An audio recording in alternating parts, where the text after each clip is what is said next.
राजा के राज दरबार में एक आदमी आया और बोला, मैं पारखी हूं, मुझे आप नौकरी पर रख लीजिए। राजा बोला, नौकरी पे तो रख लूंगा, पर तनख्वाह 1 रुपए नहीं दूंगा, सिर्फ 1 पाव गुड़ और घुंघरे मिलेंगे। पारखी बोला, ठीक है हुजूर।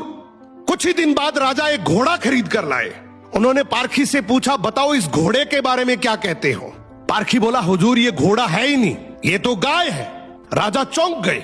उन्होंने घोड़े बेचने वाले को बुलाया।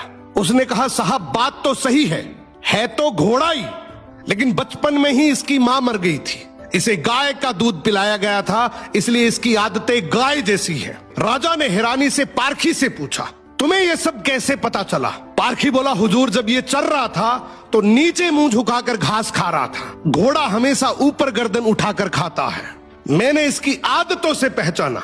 राजा खुश होकर बोले, आज से तुम्हें आधा किलो गुड़ और आधा किलो घुंघरे मिलेंगे। कुछ दिन बाद राजा ने फिर पूछा, मेरी रानी कैसी है, बहुत प्रिय है मुझे। पारखी बोला, हुजूर आपकी रानी खानदानी नहीं है। राजा को विश्वास नहीं हुआ। उन्होंने ससुराल जाकर पूछा, वहां दादी ने बताया, बचपन में इसकी मां गुजर गई थी, पाला तो मैंने है, मगर दूध इसे दाई मां ने पिलाया है। राजा ने पारखी से फिर पूछा, रानी के बारे में तुझे कैसे पता। पारखी बोला, हुजूर इसके स्वभाव से खानदानी रानी में शालीनता होती है, मगर ये नौकरों पे चिल्लाती है, गाली देती है, इसकी आदतों से पहचान गया कि ये खानदानी नहीं है। अब राजा बोले, चलो मेरे बारे में बताओ। पारखी बोला, जान की माफी दे तो बताऊं। राजा बोले, माफी है, सच सच बताओ। पारखी बोला, आप राजवंश के नहीं हैं, आप मुझे भड़बूजे लगते हैं, गुड़ और भंगूरे सेकने वाले।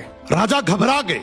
जाकर अपनी माँ से पूछा, माँ सच बताओ वरना मैं मर जाऊंगा। माँ रोते हुए बोली, बेटा बात तो सच है, जिस दिन तू पैदा हुआ था उसी दिन महल के पास एक भड़बूजे का भी बेटा पैदा हुआ था, तू मर गया था और मैंने राजवंश बचाने के लिए उसके बेटे को लिया, वो तू है।